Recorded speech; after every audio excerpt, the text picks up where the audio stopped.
story to make. After a few hours seem to pass, dark clouds begin rolling in, and Keisuke starts to get a little morbid, wondering if help will ever arrive, even entertaining the thought of his own Oh, death. calla. Está viendo esto. Antes... Necesito esta mierda. Esto por aquí.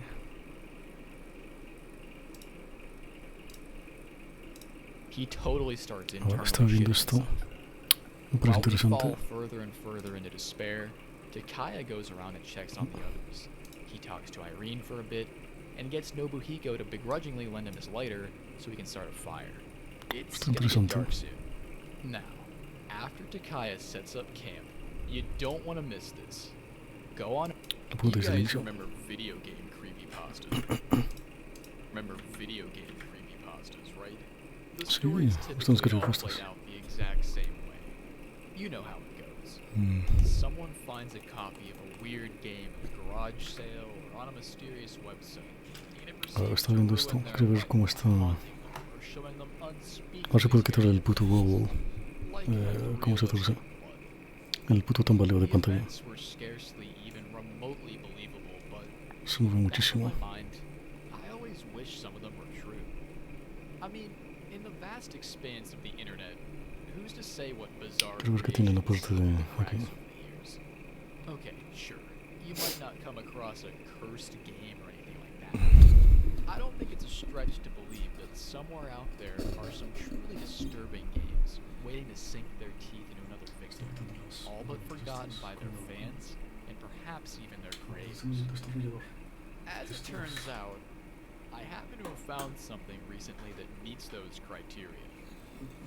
What you're looking at is the title screen to a Japanese RPG Maker horror game that experienced very brief exposure to the public eye over 20 years ago. It's basically unheard of here in the West, and even amongst those in Japan who do remember it, some seem to think it's lost media. So, how did my white ass find this thing? And what the hell is it even called?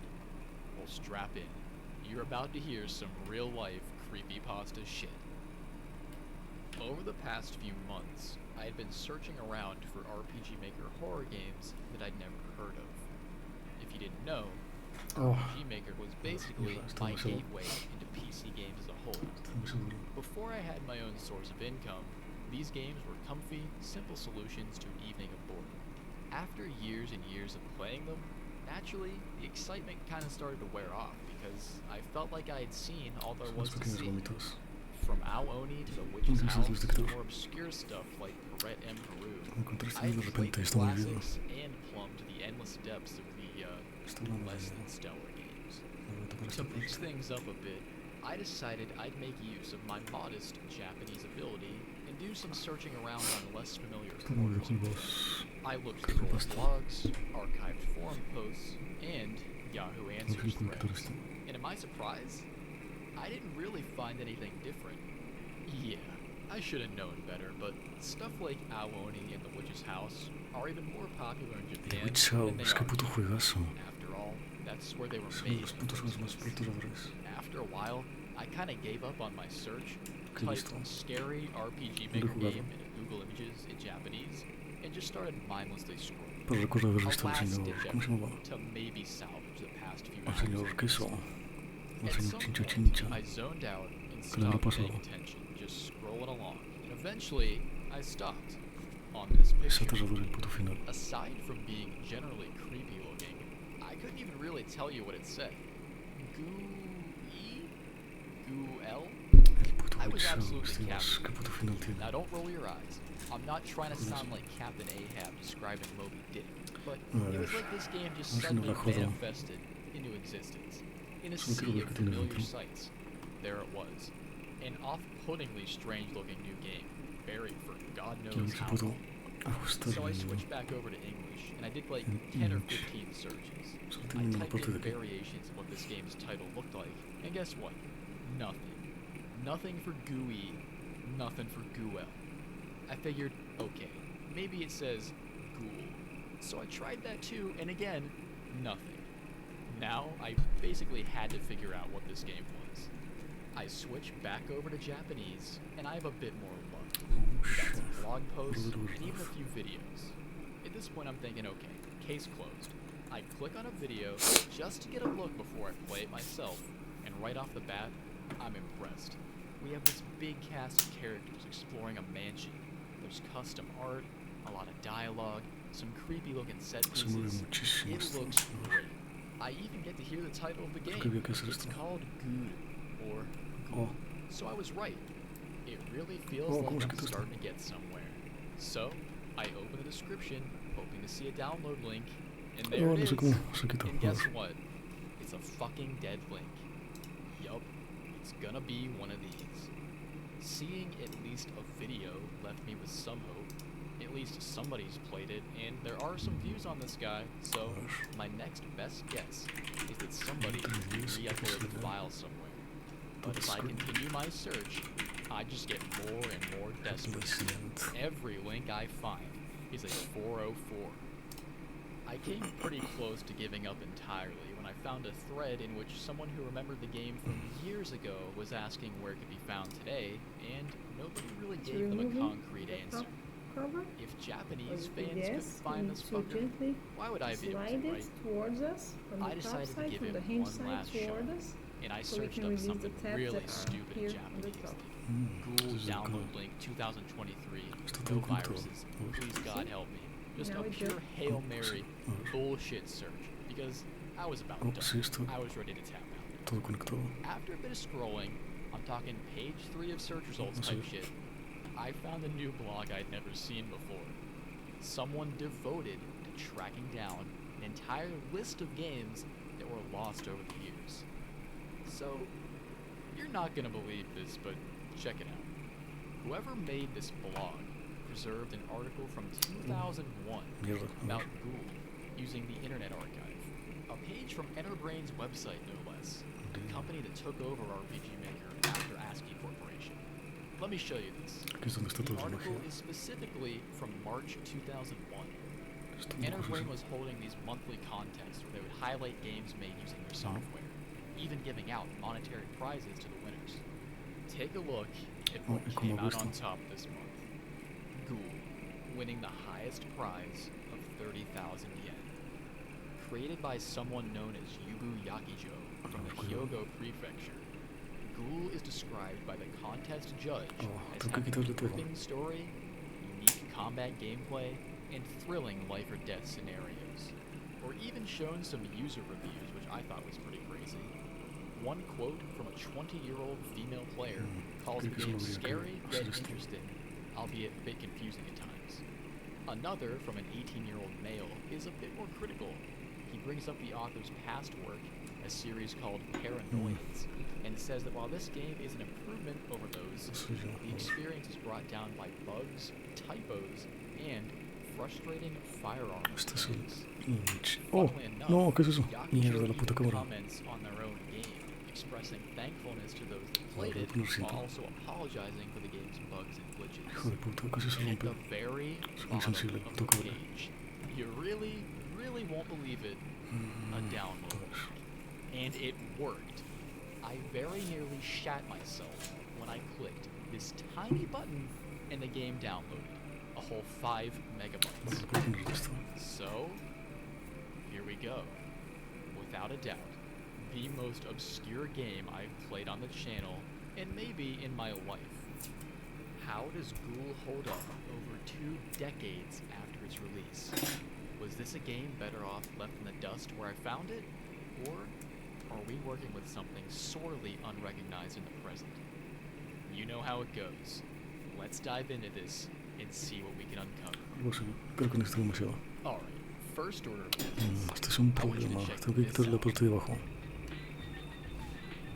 Dios, que te mate. ¿Cómo se come? This is the music that plays when you turn the game on and hit the main menu. Probably not what you were expecting. Comes up If anything, its sole Pieces effect was to without increase the damaging amount of questions I had. anything. Choose the first option here to start a new game, and the screen quickly cuts to a Be message very careful explaining not that to the rip game it. is fictional There is and no does not lock involve inside. real characters. I don't want to see a single fucking comment about how this looks like a Persona 5 calling card. Don't do it. As if one warning wasn't enough, we're then shown another that basically says you need to turn this off if you're gonna get scared. Now, one final word of caution for you guys watching, from me, not the game. If the gameplay looks blurry, I'd advise watching this video in a small window. It doesn't look great full screen because of its age and some restrictions on the engine. Just figured I'd throw that out there. And with that, the game formally begins. Our protagonist, an average high schooler named Keisuke Akahashi, finds himself caught in a thunderstorm, running towards a bus. Today's the day of his final class trip, and unfortunately, it looks like it might be a bit of a wash. As Keisuke rushes to board the bus, he notices a silver pendant lying on the ground with a broken string. As luck would have it, this pendant belongs to Keisuke's crush, Tsukie Suzuki. Eager to impress, Keisuke snatches it up and promises that he'll fix it for her, assuring Tsukie that he's good with his hands. Yeah, I bet. The two then hop on the bus together, while Keisuke thinks to himself that he has absolutely no idea how to fix this thing. I guess it's the thought that counts. As he settles in, Keisuke closes his eyes, and an unwelcome thought enters his mind. A voice asks what he would do if everyone around him, friends, family, and lovers, jolted back to full alertness, the voice is simply revealed to be Keisuke's weird-ass friend, Takaya Nanase. Takaya starts teasing Keisuke about holding on to Tsukie's pendant, and basically reenacts what we said to her down to a T. We must be a pretty predictable guy. Keisuke shyly says to Takaya that people can do anything they set their minds to, and assures him, hand to God, that he will fix this thing and get the girl. And then promptly hands it over to Takaya, who actually knows how to fix it. As Keisuke settles back down, he thinks about Takaya, describing him as his best friend despite having a personality completely different than his own. All that weird shit Takaya was saying about being murdered by your friends bounces around in Keisuke's head too, but he seems to remember hearing something similar in a computer game he downloaded yesterday. For now, we brush it off, and more time passes as we sit in our seat. Things pick back up a bit later when Takaya is complaining about being thirsty. This is apparently such a severe and recurring issue that everyone knows about it, including nearby student Yuta Asaka, who's basically the geek of the group. It sounds like Takaya needs to get checked for diabetes, like right now, but whatever. Yuta, Keisuke, and Takaya start having a conversation about this zombie game. Keisuke reached a high score of 98 kills to Yuta's disbelief, though he admits he also had 2 or 3 humans get killed in the process. Yuta starts going on and on about his gaming strategy, emphasizing the importance of not having any humans die. I think you can kind of tell what the developer's doing with this. It's a bit of foreshadowing for the events to come. Sort of a cute little meta way to remind us not to fuck around. Yuta continues his in-depth gaming rant when all of a sudden our vision goes red and the screen wildly distorts before pixelating and becoming covered in blood. Keisuke's mind freezes, and he remarks to himself that he sees nothing but red, with a pitch-black sky stretching above. Finally, everything fades to black completely, and we eventually wake back up, hearing Takaya calling our name. Scattered around are various students, some with severe wounds. The bus flipped over multiple times and flew off the road. In fact, it must have bounced pretty far. It's not even within view at the moment. We quickly get our footing and stand up. From here on out, this group lives and dies by our decisions. Sure, we might not be able to fix a pendant, but if you recall, Keisuke himself said we can do anything we want if we set our minds to it. So let's give this our best shot. This is one of those games with multiple endings, depending on how well you do at getting everyone through what's to come. First, let's get a little more acquainted with some of the mechanics. Press the escape key and you got your tried and true RPG Maker menu screen. Here, you'll see Keisuke's portrait. Love the art style, by the way, as well as some basic information. We can see that Keisuke is 17 years old and his blood type is A, for example. Off to the right, perhaps most importantly, is our HP. Right now, our health is at 35 out of 45. We didn't come out of the crash unscathed, it seems.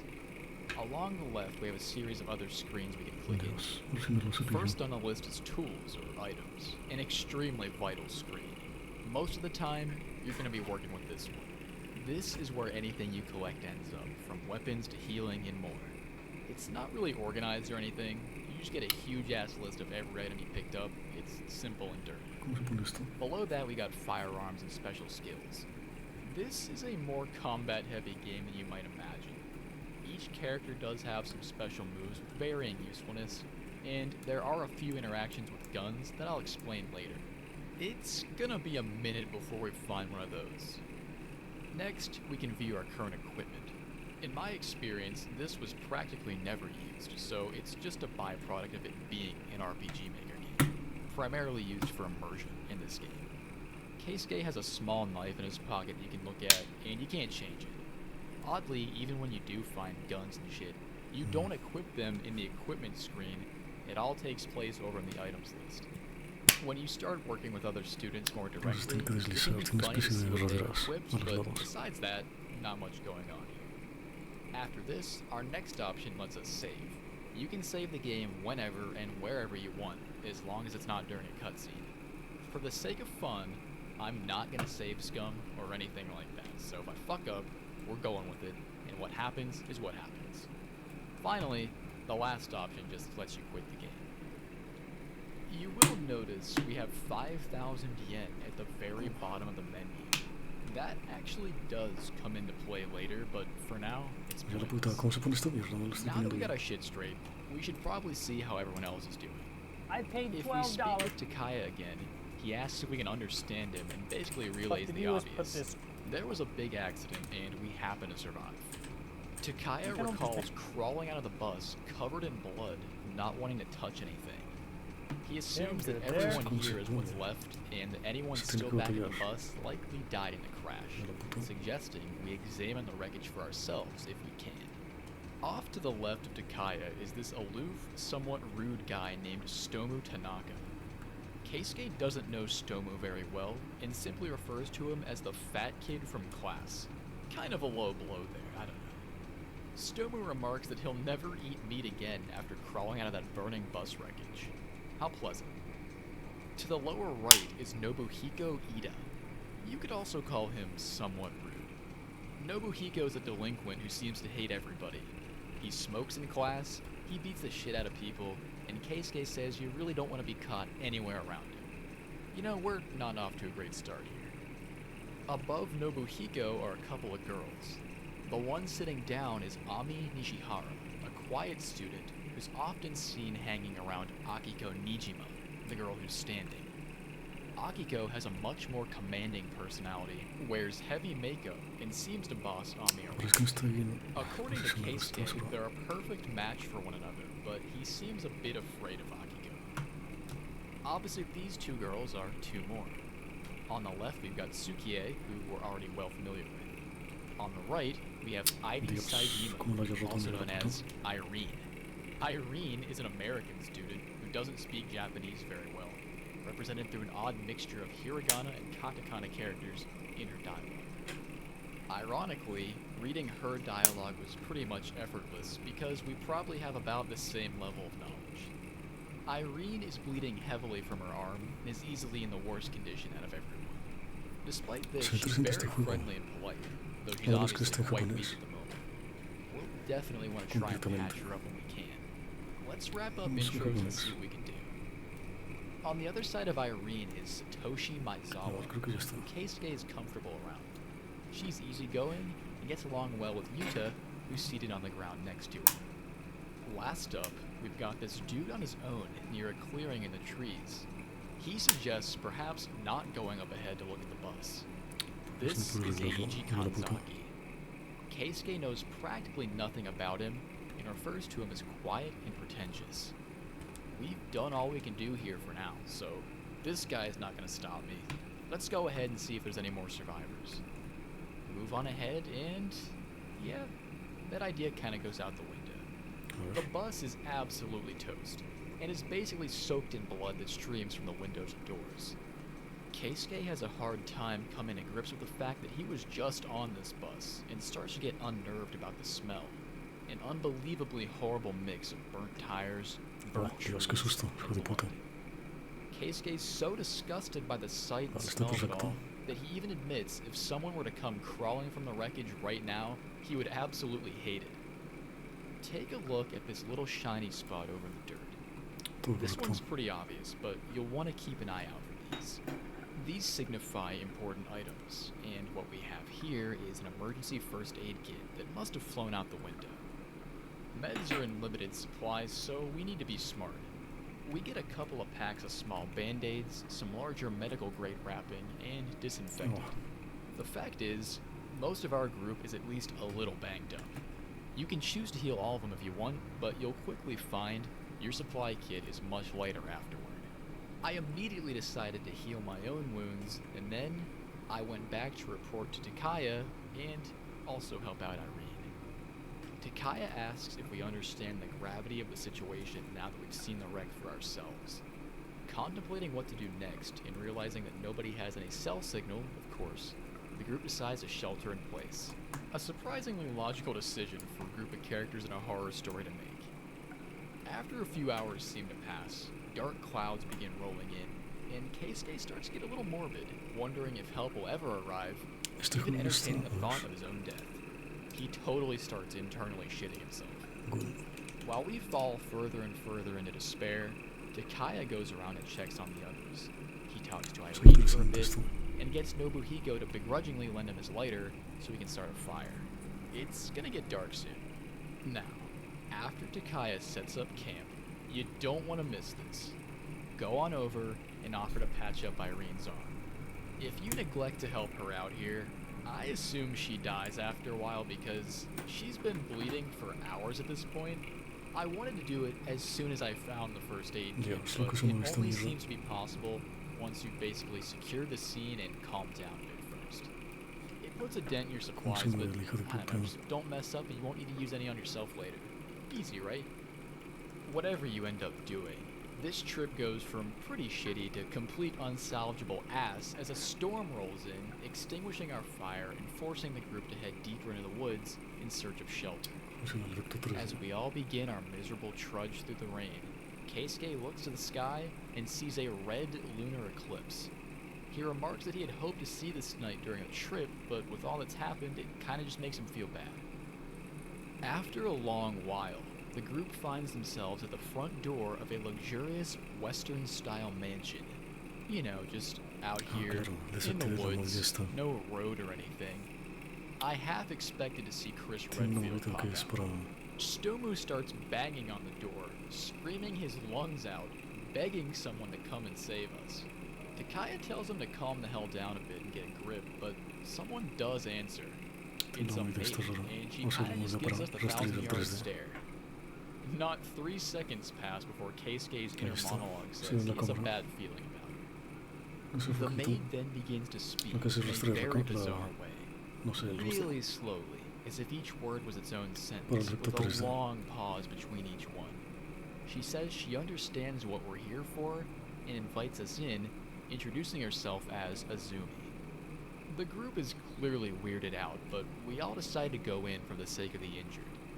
Of course, just to hammer home how bad of a decision that was, we trip over a rock on the way in, which is very obviously someone's partially buried skeleton. Nice. The main hall of the mansion is gloomy, yet oddly comforting. I think it's the way they textured that carpet and the drab wallpaper. Reminds me of my grandma's house or something. Very bluntly, and with absolutely zero emotion behind it, Azumi offers us rooms to stay in and says we can hang around until tomorrow. Everyone's kinda too nervous to say anything, except for Takaya, who asks Azumi if she's really just living here by herself. Azumi says that there is a master, but he's currently absent. Then she points us to our rooms, and we head on up the stairs. We end up sharing a room with Takaya and Eiji. For now, we're kinda just hanging out. You'll notice over in the corner, in a cabinet, there's an emergency flashlight right for the taking. The mansion owners seem rich enough, so I'm sure they won't mind if this goes missing.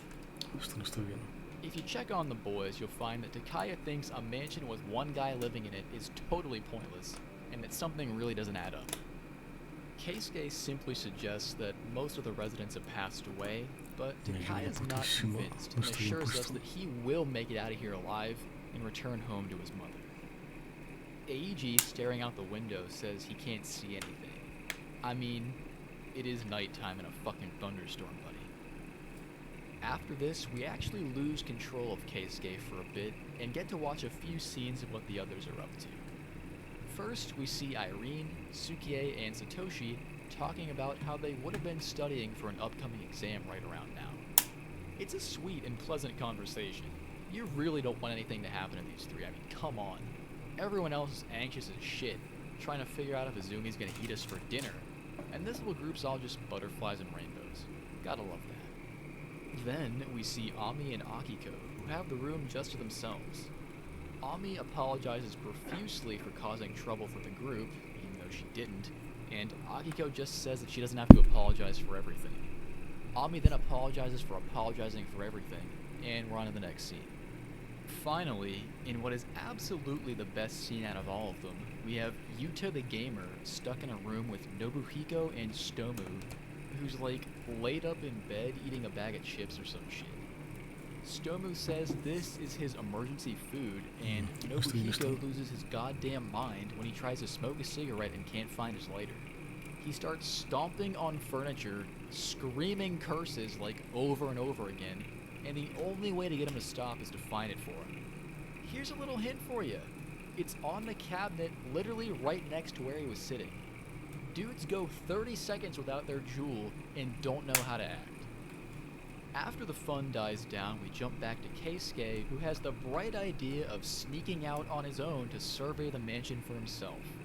We can't really do much except go down the stairs and investigate the ominous black double doors in the middle of the room. Keisuke imagines that this must be the dining room, and when he touches the door, you're treated to an extremely loud soundbite that kind of sounds like the entire Vietnam War compressed into 2 seconds.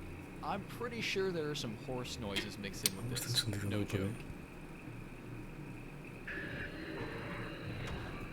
Oh, ¿qué es eso? See, Dios. I was nice enough to turn it down for you, but that was totally a horse. Unable to properly comprehend what he just heard, Keisuke freezes and then suddenly makes a mad dash for the stairs when he hears footsteps coming. It's Izumi, who scans the room briefly and then heads over to one of the guest rooms, perhaps to call us down for a meal. I hope it's not horse meat.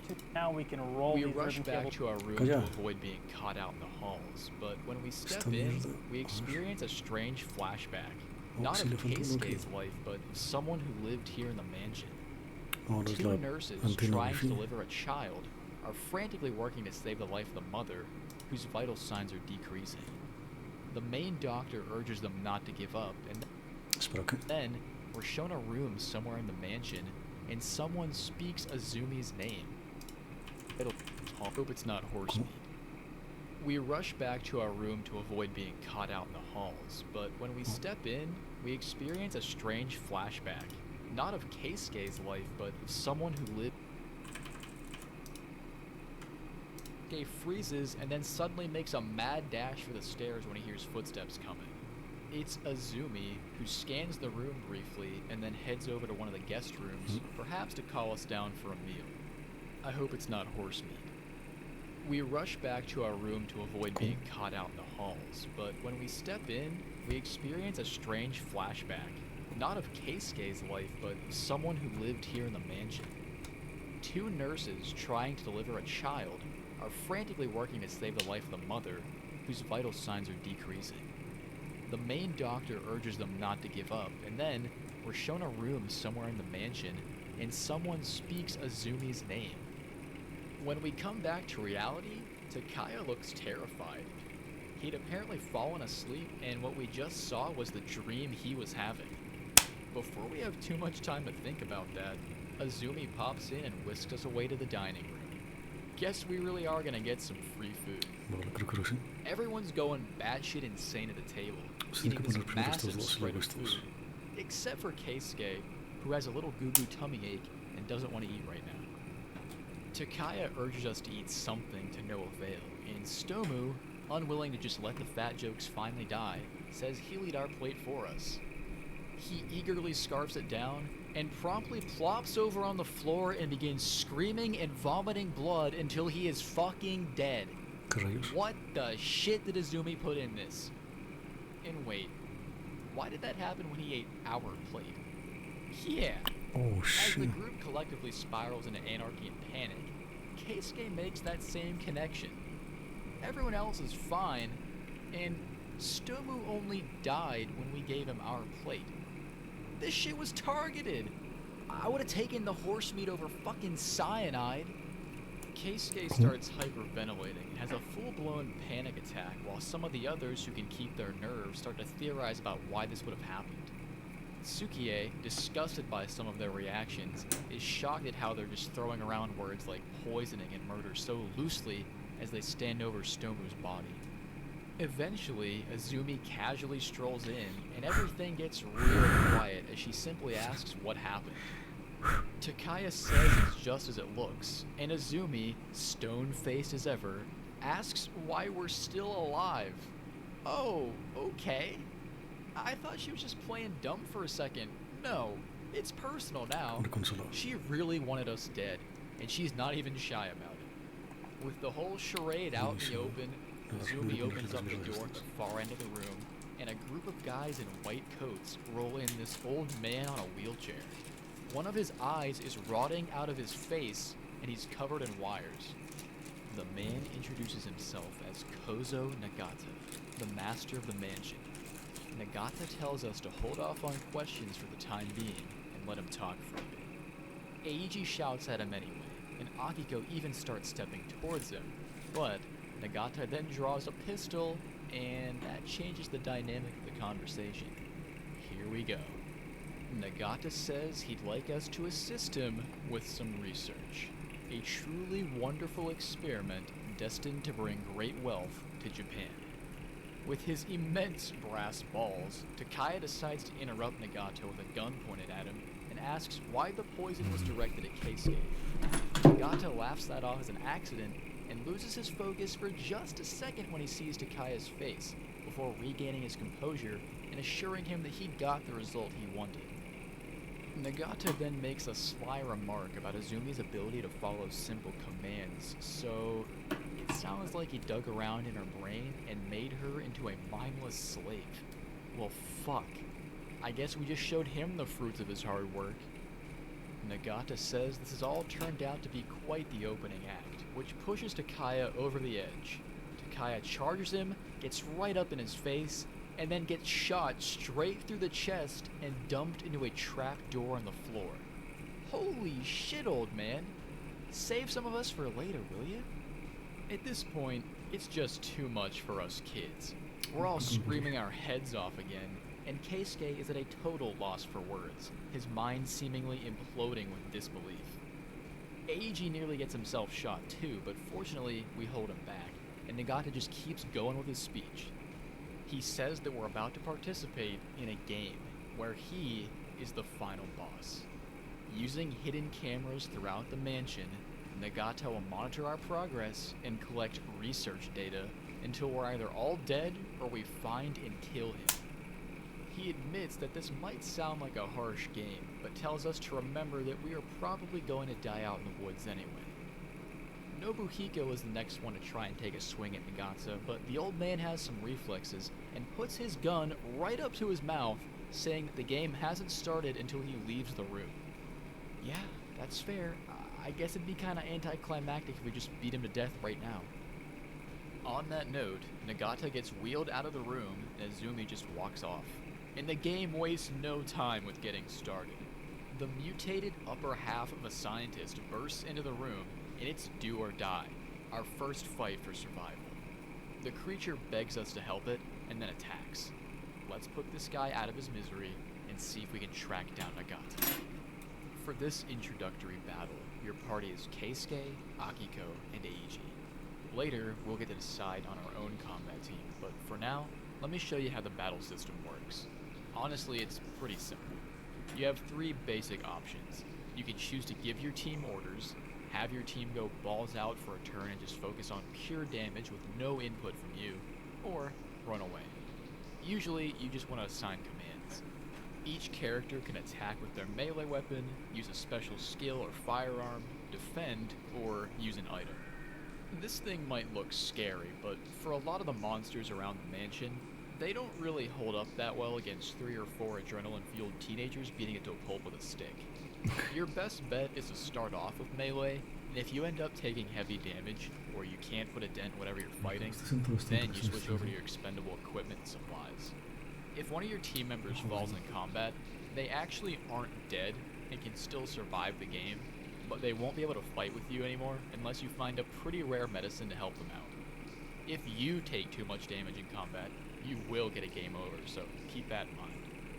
Give this guy here a good solid beating for a few turns, and sure enough, it will go down.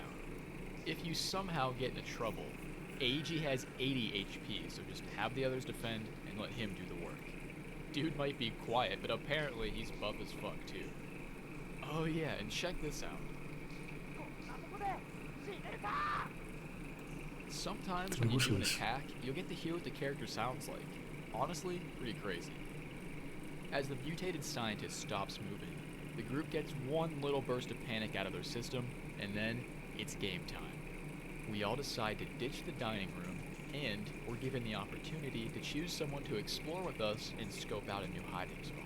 Naturally, I chose Nobuhiko. In these kind of situations, you have to have the delinquent on your side.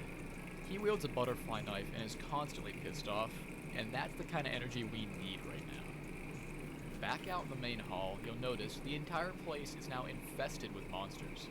There's no XP system in this game, so grinding is not a thing. Put simply, fighting is nothing but a drain on your resources, and you'll want to choose your battles wisely. Try not to get caught if you can help it. The first thing I did was head back up the stairs and began exploring the outer halls of the mansion. The stone walls and tiled floor are stained with blood throughout, which implies we probably aren't the first gamers to set foot in Nagato's mansion. In a random room, I found 2 boxes of Beretta bullets in a cabinet. A nice score, but with no Beretta, not much help at the moment.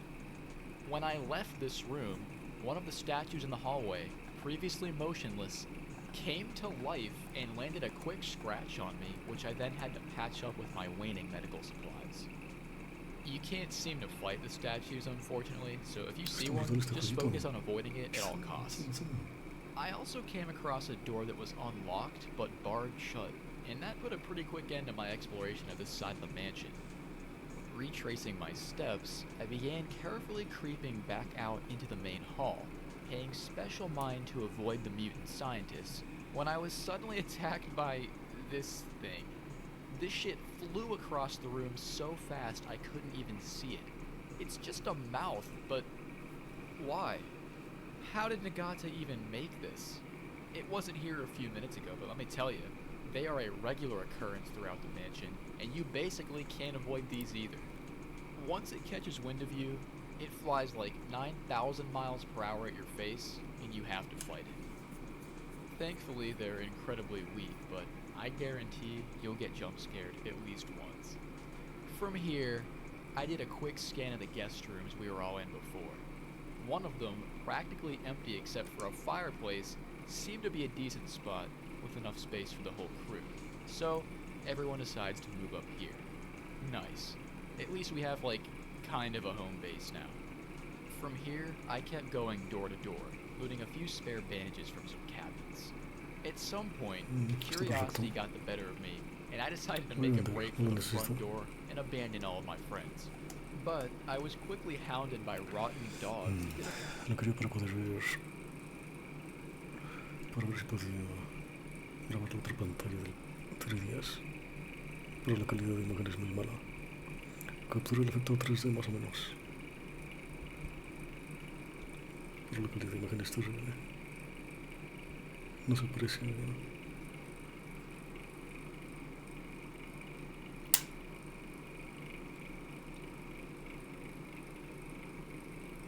Se nota bastante que está destrozadísima esta mierda.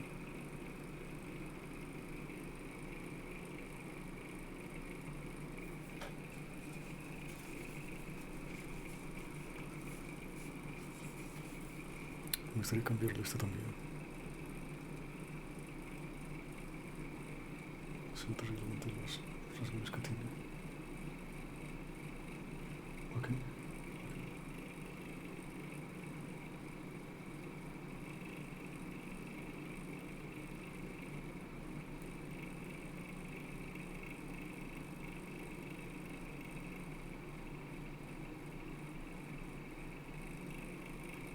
Mira la puta, no se ven los rasguños. ¿Dónde está la luz?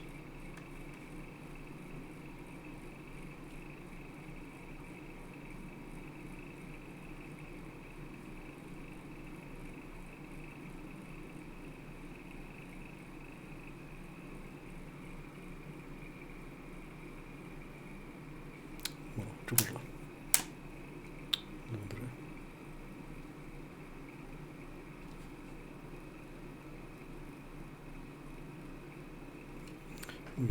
Oh.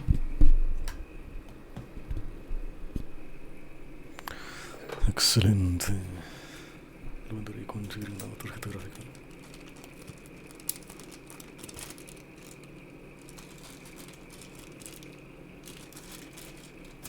Con otro dinero que tengo ahorrado. Chupar, venga, a ver, mejor un rato. Pero antes terminar esta mierda aquí. Está muy bien esta mierda. Pretty good number on me. Wouldn't recommend it, but it at least proves that Chris Redfield joke wasn't for nothing. As I wrapped up my little once-over of the rooms available to us, I decided to head on back to the safe room, where I noticed the fireplace could be pushed, and behind it, surprise, surprise, a secret door. I guess I should have noticed that earlier, being that it was the only thing in the room, but honestly, the safest room was the last place I'd think to look. Cool. Well played, Yubu-Yakijo. As the group peers into the dark algo passageway, a monster starts trying to bust down the door behind us, so with little choice, we rush forward into the unknown. All that's back here is a small chamber, but when we push the fireplace back over the entrance, we find ourselves in a truly protected and sealed base of operations. Of course, it's a bit dark, but we'll take what we can get. As Keisuke sits in the darkness, he hears some of the students crying. He can't believe how much his life has changed in less than 24 hours and sits in silence for a while, just thinking. After everyone's had some time to relax, we need to form up another party. This time, we can bring 2 people with us, and our goal is to track down some weapons at Eiichi's request. Along with Nobuhiko, I decided to make Yuta a part of the exploration team. He is the gamer, and this is a game, so we'll probably need him. His max health is shockingly low, having less than half of Keisuke, but hey, maybe he can lead hacks Nagata's server or something, I don't know. As soon as we step out of the chamber, the knocking at the door returns.